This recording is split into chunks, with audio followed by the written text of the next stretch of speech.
여러분, 다른 복음은 독극물과 같습니다. 겉으로는 전혀 분별할 수가 없습니다. 똑같이 예수 전합니다. 똑같이 성령 얘기합니다. 똑같이 십자가 얘기합니다. 그런데 다른 거예요. 그것을 섭취하고 그 말을 듣고 그 말씀대로 살아가는 자들이 점점 죽어가는 것입니다. 영적으로 죽어가는 것입니다. 그러므로 우리는 믿음 생활하면서 다른 복음이 무엇인지를 우리가 잘 분별하는 지혜가 있어야 합니다. 오죽했으면 바울 사도가 9절과 10절에 저주를 받을지어다, 저주를 받을지어다 이런 말을 2번이나 연속적으로 했겠습니까? 초대교회보다 오늘 말세지 말에 다른 복음들이 참 많습니다. 그러므로 우리는 다른 복음을 잘 분별하고 이것을 거두어내는, 이것을 우리가 걷어내는 작업을 해야 하는 것입니다. 먼저 다른 복음이 무엇이냐, 복음이 무엇이냐 하는 것을 우리가 잘 구분하기 위해서는 2가지 작업을 우리가 선행을 해야 합니다. 그래서 바울은 이 2가지 작업을 진행하는 것입니다. 바울이 했던 첫째 작업은 무엇입니까? 오늘 성경을 보시면은 복음이 아닌 것은 도대체 어떤 것인가, 복음이 아닌 것은 도대체 어떤 것인가 하는 것을 걸러내는 작업을 바울이 지금 하고 있습니다. 여러분 11절과 12절을 주목하시기 바랍니다. 바울이 복음이 아닌 것이 무엇인지를 지금 걸러내고 있습니다. 그는 이렇게 말하고 있습니다. 형제들아, 내가 너희에게 알게 하노니 내가 전한 복음은 사람의 뜻을 따라 된 것이 아니니라. 이는 내가 사람에게서 받은 것도 아니다, 배운 것도 아니다. 지금 바울이 아니다 라는 말들을 반복하고 있습니다. 이게 복음이 아니라는 것입니다. 내가 너희들에게 전한 복음이 아니라는 것입니다. 다시 말하면 다른 복음이라는 것입니다. 그러니까 사람의 뜻에 따라 된 것은 복음이 아닌 것입니다. 내가 너희에게 전한 복음은 사람에게 전한 것이, 사람의 뜻에 따라 된 것이 아니다. 사람들의 의지와 사람들의 계획과 사람들의 노력과 사람들의 아이디어에서 나온 것은 복음이 아니라는 것입니다. 복음은 사람과 관계가 없습니다. 왜냐고요? 사람은 이미 허물과 죄로 죽은 존재인 것입니다. 그러므로 그 죽은 존재가 무슨 의지가 있으며 무슨 뜻이 있으며 무슨 생각을 할 수 있단 말입니까? 그러므로 복음은 사람의 뜻과는 전혀 관계가 없는 것입니다. 둘째로 그는 말합니다. 사람에게서 받은 것도 복음이 아니다 라고 말하고 있습니다. 어떤 사람이 자기가 가지고 있는 것을 베푼 것, 그것은 복음이 아니라는 것입니다. 어떤 사람이 자기의 노력과 수고를 우리에게 주는 것, 그것도 복음이 아니라는 것입니다. 통일교의 문선명, 천부교의 박태선, 신천지의 이만희 씨로부터 받은 것은 복음이 아닙니다. 사람은 사람을 구원할 그 무엇도 가지지를 않고 있습니다. 그러니까 복음은 사람에게서 받은 것이 아닙니다. 바울은 이어서 말합니다. 사람에게서 배운 것도 복음이 아니라고 12절에서 말씀하고 있습니다. 그래서 복음을 접했을 때에 바울은 어떤 태도를 취했습니까? 오늘 16절 말씀해 보시면 그의 아들을 이방에 전하기 위하여 그를 내 속에 나타내시기를 기뻐하셨을 때에 내가 곧 혈육과 의논하지 아니했다라는 것입니다. 혈육에게 찾아가서 이 어떻게 된 것입니까? 라고 물어보지 아니했다라는 것입니다. 뿐만 아니라 그는 이어서 말합니다. 나보다 먼저 사도된 자들을 만나기 위하여 예루살렘으로 가지도 아니했다라고 말합니다. 그는 어디로 갔습니까? 아라비아로 갔답니다. 그리고 다시 다메섹으로 돌아갔다고 말하고 있습니다. 복음을 알게 되었을 때에 그는 복음을 사람을 통해서 배우려고 하지 않습니다. 심지어 먼저 사도된 게바를 위시한 예수님의 그 제자들을 만나려 얼굴 도장 찍으려고 하지도 않았습니다. 사람들이 많이 모이는 예루살렘으로도 그는 가지 아니했습니다. 그가 간 곳은 어디입니까? 아라비아였습니다. 광야였습니다. 모래바람이 휘몰아치는 그곳에 이 바울 사도는 혼자 그곳에 가서 부활하신 예수를 직접 만나기를 원했고, 부활하신 예수를 통하여 복음이 무엇인지를 그가 배우기를 원했다라는 것입니다.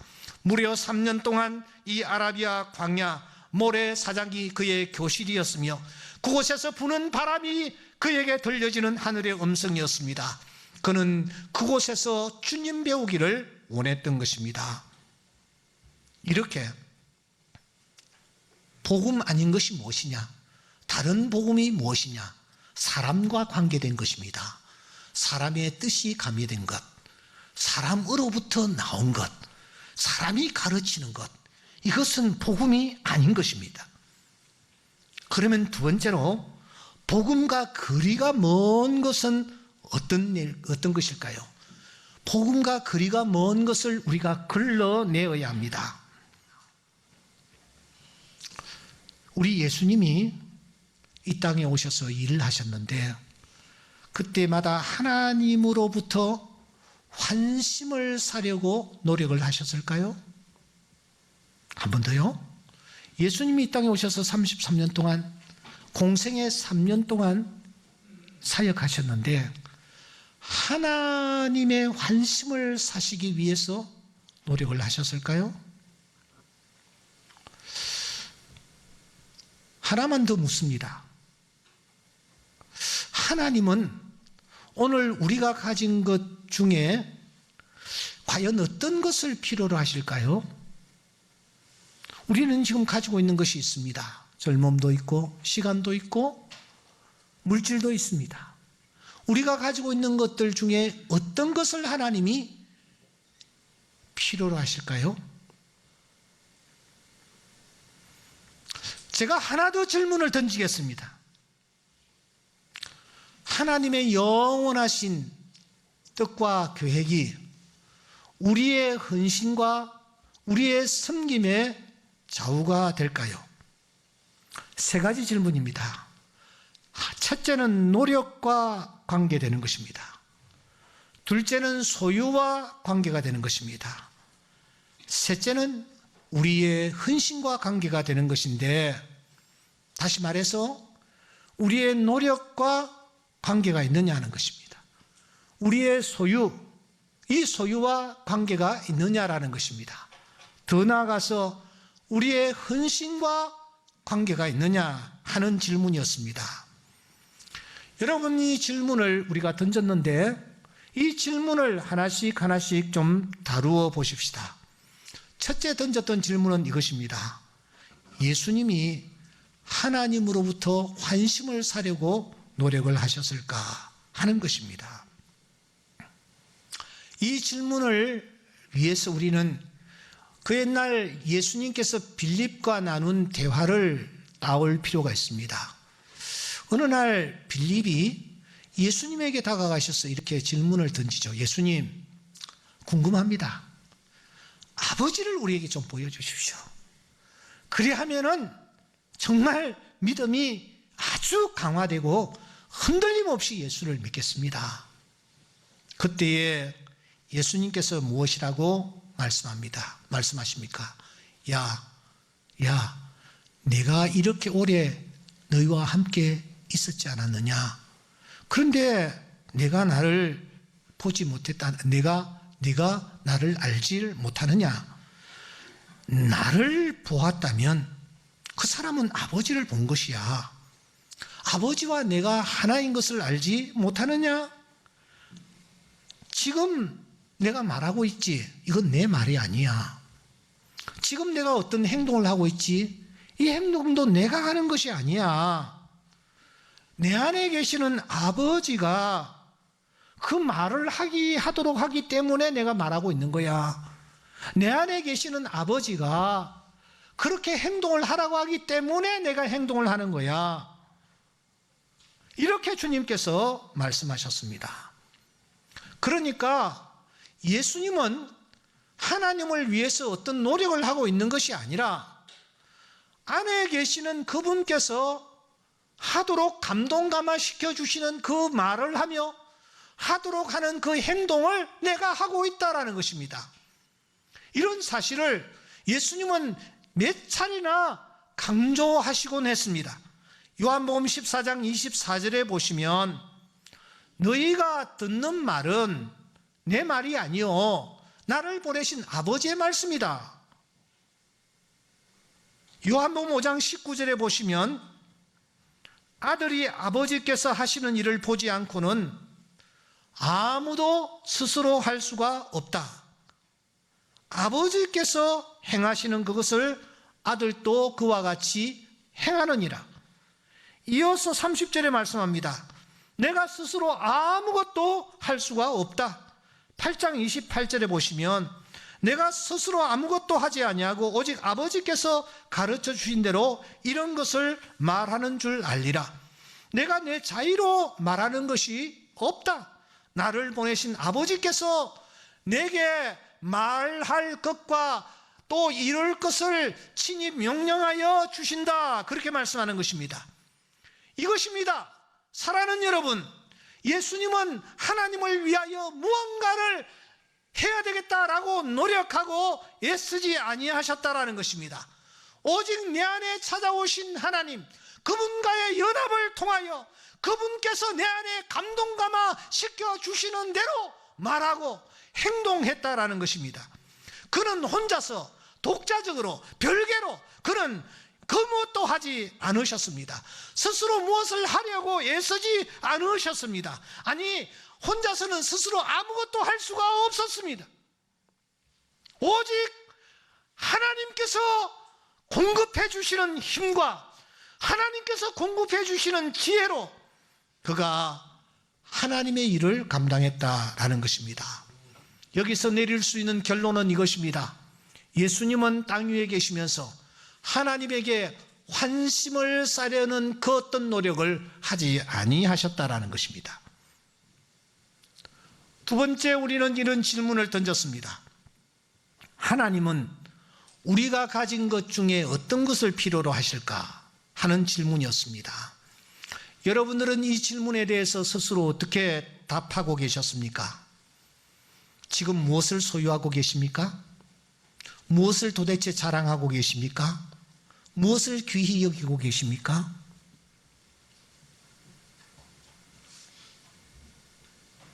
예, 자랑할 것도 많이 계시고 소중한 것도 많이 계시며 귀히 여기고 있는 것도 많이 있을 것입니다.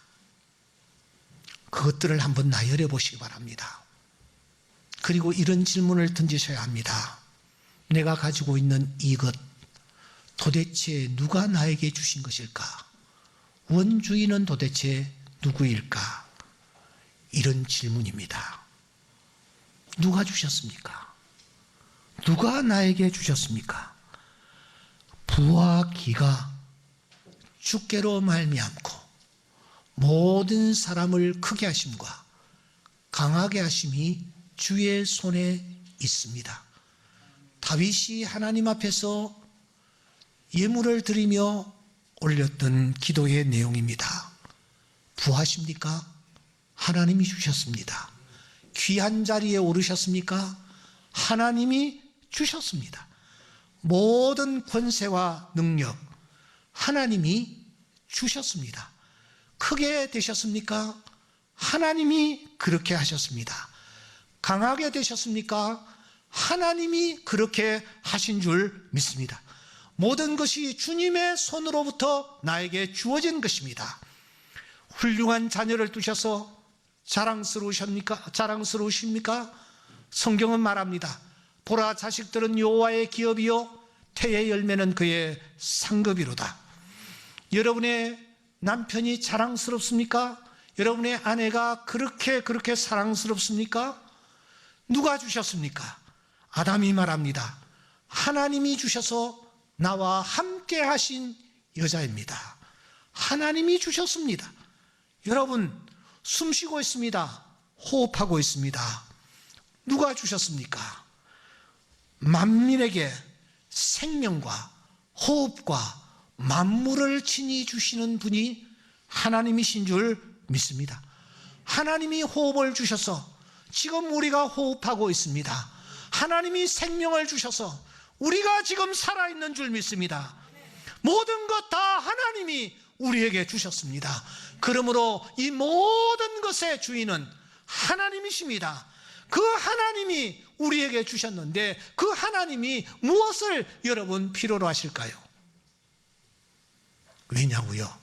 그분이 가지고 계신 것이 너무나 많기 때문입니다. 여호와는 우리의 목자가 되시고 부족함이 없으신 분이십니다.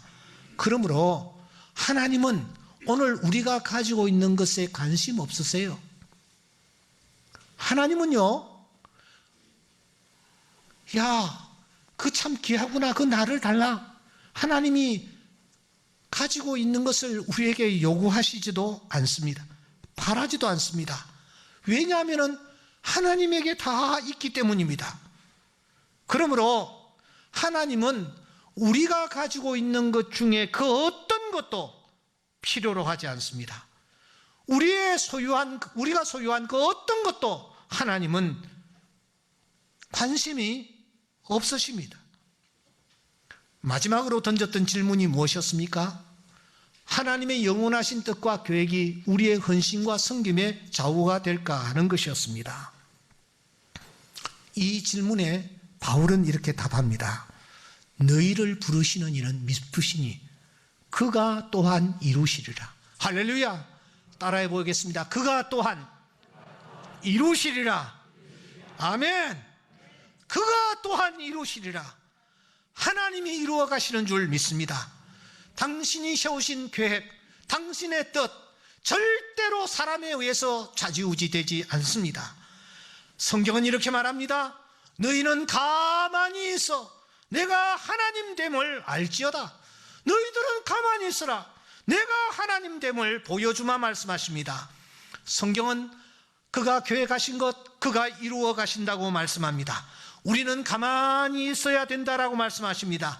하나님의 영원하신 뜻과 계획은 우리에 의해서 좌지우지 되는 것이 결코 아닙니다.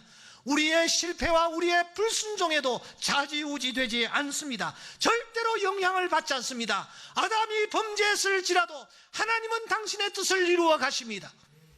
가인이 동생을 쳐 죽였을지라도 하나님은 당신의 뜻을 이루어 가십니다. 모세가 나일강에 던져졌을지라도 하나님은 당신의 뜻을 이루어 가시는 것입니다. 그 강에서 그 모세를 건지시사 놀라운 역사를 이루어 가시는 분이 하나님이심을 믿습니다. 메시아를 보내셨을 때에 저 헤롯이라는 왕이 베들레헴의 2살 아래의 모든 사내 아이들을 다 칼로 쳐 죽였습니다. 그러나 하나님은 그 가운데서도 메시아를 살리셨고 그 메시아를 통하여 인류를 구원하시는 것입니다. 하나님은 이런 분이십니다. 우리의 어떤 행동에도 하나님은 절대로 구애받지 아니하시고 당신의 영원한 뜻과 계획을 이루어 가시는 분이 하나님이십니다. 사람의 마음에는 많은 계획이 있을지라도 오직 여호와의 뜻만이 완전히 서리라. 완전히 서리라. 그러므로 하나님의 영원하신 계획, 그 뜻은 우리의 섬김과 우리의 헌신에 좌우되지 않습니다. 그 어떤 경우에도 영향을 받지 않습니다. 오늘 우리가 다시 한번 복음으로 돌아가야 합니다. 복음이 무엇입니까? 예수님을 위하여 내가 살고 예수님께 내가 무엇을 드리고 여기에 관심을 가지고 이러한 것에 초점을 맞추어서 살아가는 것은 복음적인 삶이 아닙니다. 복음적인 삶은 무엇이냐? 주님은 다 가지고 계신 분이시다. 나의 가지고 있는 것을 주님은 필요로 하지 않는다. 필요한 경우에는 돌덩이 하나를 불러서 아브라함의 자손이 되게 하시는 분이 하나님이시다. 그러므로 예수님 안에 내가 거하기를 힘쓰고 나는 그 안에, 그는 내 안에 영원히 내가 주님 안에 거하기를 힘쓰는 것, 이것이 복음의 핵심이라고 하는 사실을 우리가 기억해야 합니다. 두 번째, 복음이 무엇인가? 자비조차도 뛰어넘는 은혜를 맛보는 것이 복음입니다. 로마서 3장 25절에 보시면 하나님의 자비가 소개되고 있습니다. 이 예수를 하나님이 그의 피로써 믿음으로 말미암는 화목제물로 세우셨으니 이는 하나님께서 길이 참으시는 중에 저의 전에 지은 죄를 간과하셨다라는 단어가 나와요. 간과하셨다. 자기의 의로우심을 나타내려 하십니다. 이 파레시스라는 단어는 그냥 넘어갔다라는 단순한 뜻이 아니고 덮어주었다, 잊어버렸다, 회복시켰다. 여러분, 이 말 속에 담겨져 있는 뜻은 이것입니다. 법규를 내가 위반했어요. 내가 죄를 범했어요. 그때 하나님은 그냥 그 경찰관처럼 그냥 가라고 하지 않냐고, 그 하나님은 스티커를 발부하시는 것입니다. 스티커를 발부하고 난 뒤에 그 스티커를 나에게 주시는 것이 아니라 당신이 친히 행정당국에 들어가 그 벌금을 대신 지불하는 것입니다. 그 벌금이 무엇이었습니까? 아들을 십자가에 내어주는 벌금이었습니다. 그 벌금이 아니고서는 그가 그 죄에서 구원함을 얻을 수 없었기에 하나님은 아들을 벌금으로 내시고 그리고 나를 살려주시며 나에게 자유를 허락해 주셨습니다. 하나님의 이 행위, 하나님의 이 자비를 성경은 은혜라고 표현하는 것입니다. 이 은혜를 맛보는 것, 이 은혜를 아는 것, 이것이 사랑하는 여러분, 복음인 것입니다. 주님이 나를 위하여 나의 죄를 대신하여 십자가에서 피 흘려 죽으셨습니다. 그냥 덮어버리는 것이 아니라 영원히 그 죄를 다 담당해 주셨습니다. 그래서 나의 모든 죄악들이 다 사하여지고 참 자유인이 된 줄 믿습니다. 우리가 지은 죄악들이 얼마나 많습니까? 우리가 하나님 앞에서 지은 죄악들이 얼마나 크고 광대합니까? 그 모든 죄악들을 하나님은 덮어버리지 아니하시고 예수 그리스도를 주셔서 그 모든 죄를 다 담당하게 하신 줄 믿습니다. 복음이 무엇입니까? 사람과 관계된 것이 복음이 아닙니다. 복음이 무엇입니까? 사람의 노력과 사람이 가지고 있는 그 어떤 것, 이것과는 복음은 거리가 먼 것입니다. 복음이 무엇입니까? 예수를 위하여 사는 것이 아니라 예수님 안에 거하는 것이 복음인 줄 믿습니다. 복음이 무엇입니까?